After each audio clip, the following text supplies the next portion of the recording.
నుంచే బడిగంట మోగనుంది. వేసవి సెలవులను ఫుల్ గా ఎంజాయ్ చేసిన విద్యార్థులు మళ్లీ పుస్తకాలతో కుస్తీ పట్టేందుకు రెడీ అవుతున్నారు. భుజానికి బండెడు బరువున్న బ్యాగ్, చేతిలో లంచ్ బాక్స్ తో స్టూడెంట్స్ రోడ్లపై దర్శనమివ్వనున్నారు.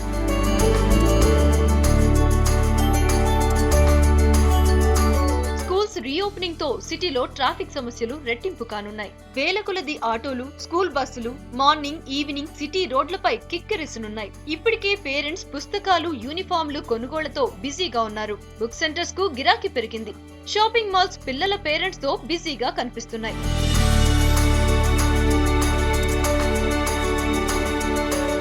అడ్మిషన్లతో ప్రైవేట్ స్కూల్స్ హడావిడి కనిపిస్తున్నాయి. అడ్మిషన్లు పెంచేందుకు ప్రైవేట్ స్కూల్స్ స్పెషల్ ఆఫర్స్ ప్రకటిస్తున్నాయి. No donation, free travelling, special క్లాసుల పేరుతో పేరెంట్స్ ను అట్రాక్ట్ చేస్తున్నాయి. మరికొన్ని స్కూల్స్ 1st నుండి 10th వరకు ఒకే రోజు ఫీజు కట్టేలా కొత్త రకం ఆఫర్లను ప్రకటించాయి.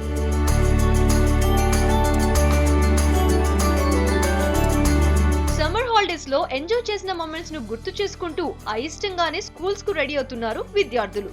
మిగిలిన ఒక్క రోజును ఎంజాయ్ చేసేందుకు ప్లాన్లు వేసుకుంటున్నారు.